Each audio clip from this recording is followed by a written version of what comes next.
আসসালামু আলাইকুম, আমন্ত্রণ জানাচ্ছি পল্লী বার্তা সংবাদ। সরিষাবাড়ী আইন শৃঙ্খলা কমিটির সভা অনুষ্ঠিত। জামালপুর জেলার সরিষাবাড়ী উপজেলা প্রশাসনের আয়োজনে আইন শৃঙ্খলা কমিটির সভা অনুষ্ঠিত হয়েছে।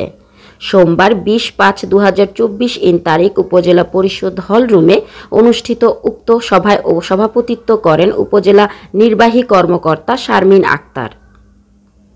প্রধান অতিথি হিসেবে উপস্থিত ছিলেন 141 জামালপুর 4 সরিষাবাড়ী আসনের জাতীয় সংসদ সদস্য মোহাম্মদ আব্দুর রশিদ এমপি।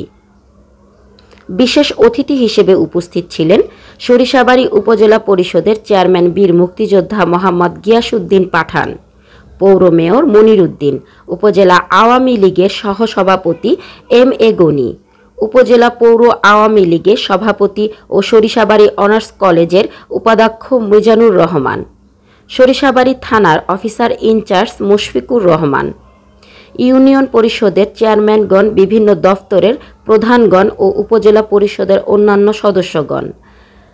আইন শৃঙ্খলা কমিটির সভায় স্বাগত বক্তব্য প্রদান করেন সরিষাবাড়ী থানার অফিসার ইনচার্জ মুশফিকুর রহমান।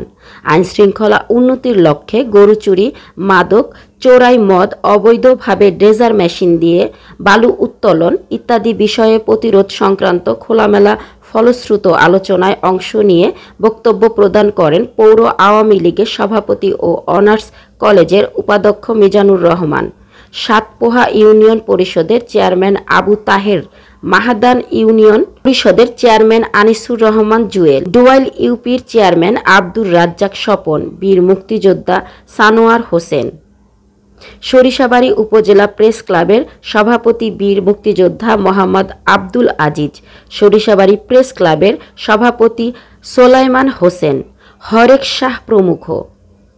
এ সময় বক্তাগণের উত্থাপিত কিছু কিছু প্রশ্নের উত্তর সুন্দর, সরল ও প্রাণোজ্জ্বল ভাষায় খণ্ডন করেন সরিষাবাড়ী থানার অফিসার ইনচার্জ মুশফিকুর রহমান।